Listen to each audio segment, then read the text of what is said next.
Hi, this is Ofori, the digital reader, and this is about my thoughts, what I bought, and what I read in the month of May. So, first, just kind of overall, I've been kind of thinking about it, and I realize now I have too many e readers. And when I say I have too many e readers, it's actually starting to slow down and make a little bit less enjoyable my reading because I'm worried about jumping between different e-readers. And I know a lot of that is because I've been testing battery life and stuff, but I think that what I'm really waiting on is the Pocketbook InkPad 5. And I think once that comes out, hopefully it'll come out this year, I think I'm just really going to whittle down to a small e-reader, a large e-reader, and my tablets, and get rid of everything else. I did recently buy the TCL Nextpaper 50 phone. That's probably just going to stay my second phone, but I still have to really run that through its paces as far as e-reading to see what the experience is on that. But I definitely feel like I'm falling less and less in love with color e-readers unless the technology changes. So we'll see how that plays out. Also, I've been looking at reading trackers. The one I currently use the most is Bookshelf, the reading tracker, but I wanted options for iOS and Android that could go back and forth a bit, or I could recommend to people who had Android devices because Bookshelf, the reading tracker, is only for iOS, and I had whittled it down to Bookmori and Basmo. I was going through and testing out Basmo, and I realized that they took away the ability to export your book collection to CSV format. So that automatically took it out the running. But even if they didn't do that, I just really wasn't a fan of Basmo. It was a very convoluted interface. It was very hard to edit and erase things if you made a mistake. And they were really pushing options in your face like AI that is fine, I guess, but I don't really need if I'm using my book tracker. So Basmo was off the table. So now I have a solid two that I can recommend to anybody, which is Bookshelf, the reading tracker, and Bookmori. So let's talk about what I bought in the month of May. In Siege and Storm by Leigh Bardugo, Alina Starkov is on the run after escaping the Darkling, a powerful Grisha who wants to control her magic. But the Darkling has grown even stronger and is hunting her down. With new allies and a mythical sea creature that could boost her powers, Alina must prepare to fight back. As war looms and secrets unravel, she struggles with her growing power, the pressure of being a leader, and the risk of losing herself in the process. So I read Shadow and Bone, I believe last month, and I really liked that book. And I realized I'm going to be getting the rest of the series. If you had seen my TBR rules for 2025, if I read a book that's in my TBR and it's a part of a series, any of the other books in the series, I get a free pass to my TBR. I can just add them and don't have to, worry about honoring my TBR. World of Warcraft by Daniel Lisi is a non-fiction book that explores the history and cultural impact of the popular online game World of Warcraft. It looks at how the game was created, why it became such a massive success, and how it built a huge global community of players. Lisi also dives into the game's influence on pop culture, online behavior, and the gaming industry.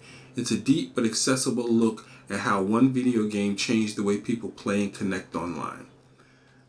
I used to be a big World of Warcraft player, and I still watch YouTube videos about World of Warcraft just because I'm part of the lore, and I also still read all of their fiction books because I love that lore.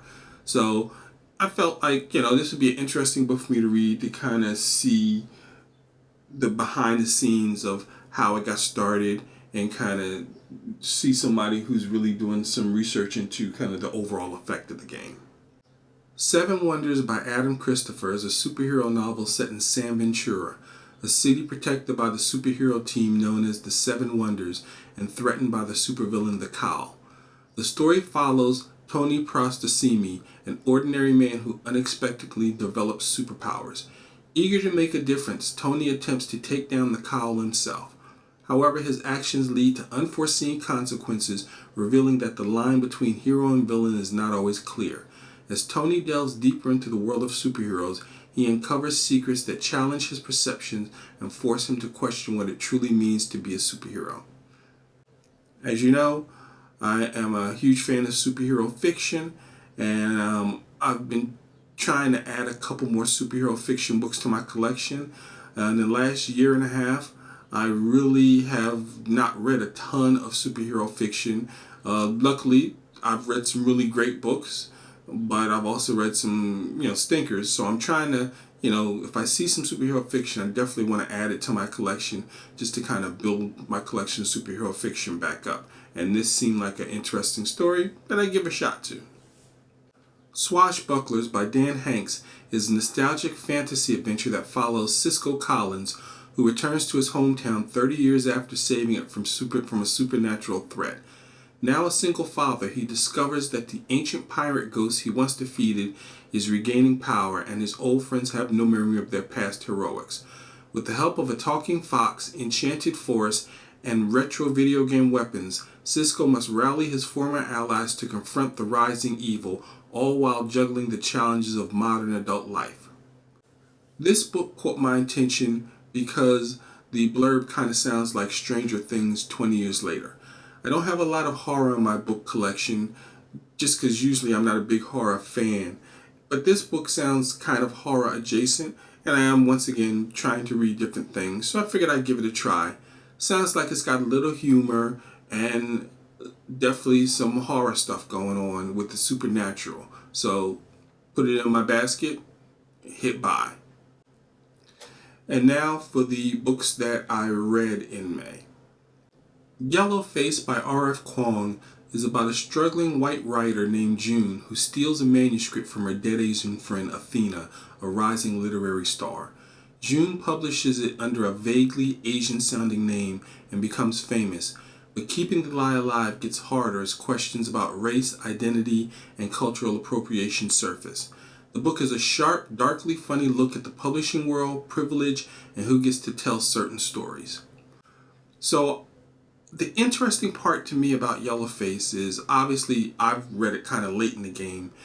Nobody really disagrees that it's a well-written book, but there's so many different opinions on what the book means.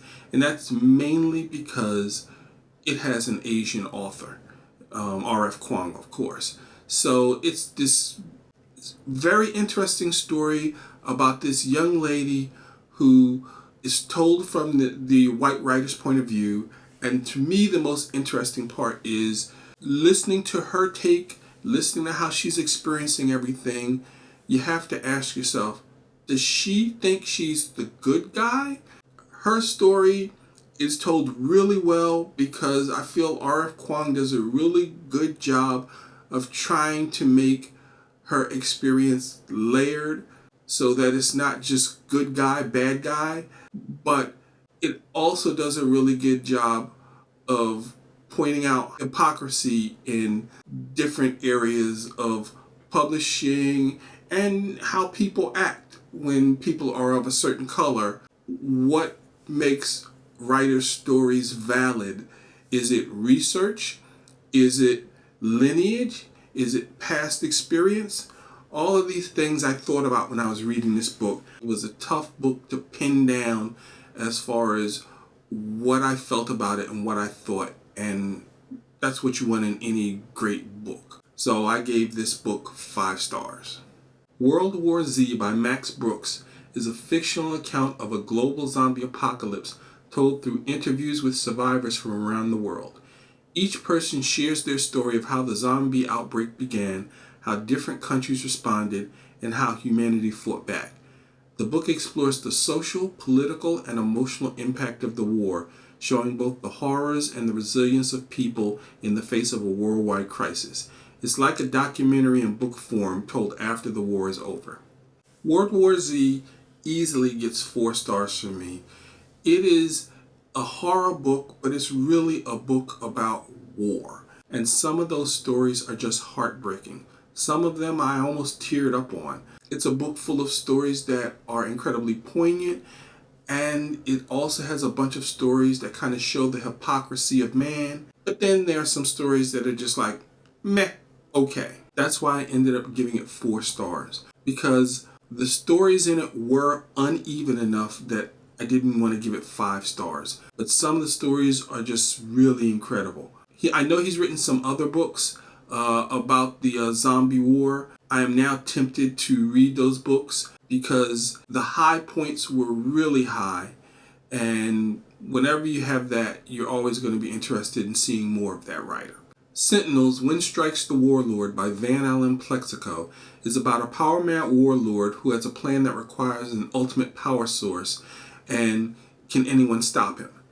Enter the Sentinels, college student Leigh, brilliant inventor and smart aleck Ezra Brachus, beloved national hero Ultra, flamboyant showman Damon St. Clair, and mysterious alien powerhouse Vanadium. Follow them as they travel to the Warlord's corner of the multiverse to halt his plans. So, this is superhero prose. I'm usually a huge fan of it. This book was not terribly great. The characters were very, very flat. These were heroes and backstories that I created when I was doing role-playing games 35 years ago. It's just, the characters are not very nuanced. They're not very deep. This is the bad part of superhero prose. When somebody basically takes an idea that should be in a comic book and they transfer that idea with all of its depth and backstory to a book, when the reason I like superhero prose is because of the extra layers that can be put into the prose, not just surface stories. This is the first book. Maybe the other books are better, but even the characters themselves, I just don't really have any interest in finding out more about them. For example, when I read the first Lady Sherlock book, that was the book I rated the lowest. But even with them building the story and it being my lowest rated book, I still wanted to know more. I still saw the kernels of something great. With this story, I don't see that. I won't be reading the other Sentinels books, and I'll look for better superhero prose. I gave this 2 stars. The Century Blade by Rob Hayes is a short fantasy story set in the Mortal Techniques universe. When Orochi, the Dragon King, commands his siblings to annihilate humanity, a mysterious warrior named Su-an steps up to stop them. He assembles a diverse team of heroes, including an ice-manipulating monk, a sea god, and an unforgettable goat to confront the dragons and save the world. Blending martial arts action, mythical creatures, and humor, this standalone tale offers an exciting glimpse into a richly imagined world. This was a short story. I gave it a 3 because it was good, but I almost feel like bad giving it a 3 because it was a short story and it didn't really have time to really flesh out the characters and the background in the world. But it gave me a kernel that I know I'm going to read the full-length books. Because of that, I gave it 3 stars. It had a really nice old school Asian mythology feel, and I love books like that, so I'll check out what the real books in this series have to offer, and I'll probably add one to my TBR this year or next. So once again, 3 stars. In The Girl Who Drank the Moon by Kelly Barnhill, the people of the Protectorate sacrifice a baby each year to a feared witch. Unbeknownst to them, the witch, Zan, is kind and rescues the babies, delivering them to loving families.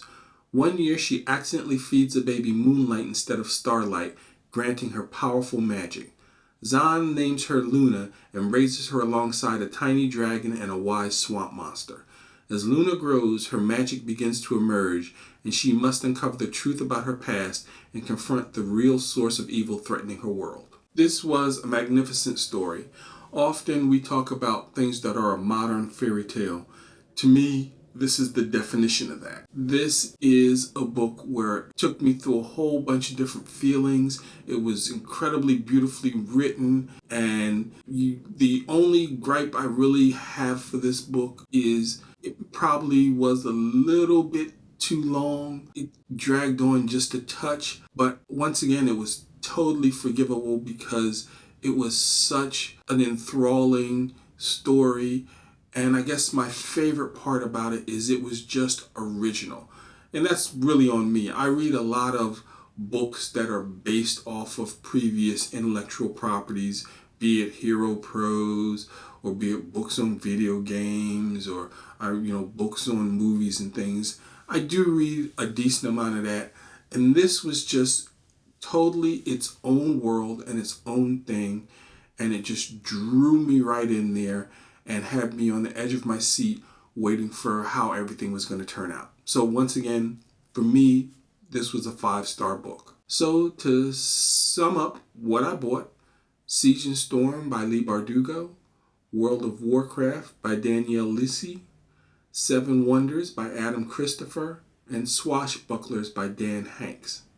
And what I read: Yellowface by R.F. Kuang, I gave 5 stars. World War Z, An Oral History of the Zombie War by Max Brooks, I gave 4 stars. Sentinels, When Strikes the Warlord by Van Allen Plexico, I gave 2 stars. The Century Blade, A Mortal Technique short story, I gave 3 stars. And The Girl Who Drank the Moon, I gave 5 stars. So this was a decent month. I mean, it's always a great month when you have 2 5-star books. So this is Ofori, the digital reader, and keep reading.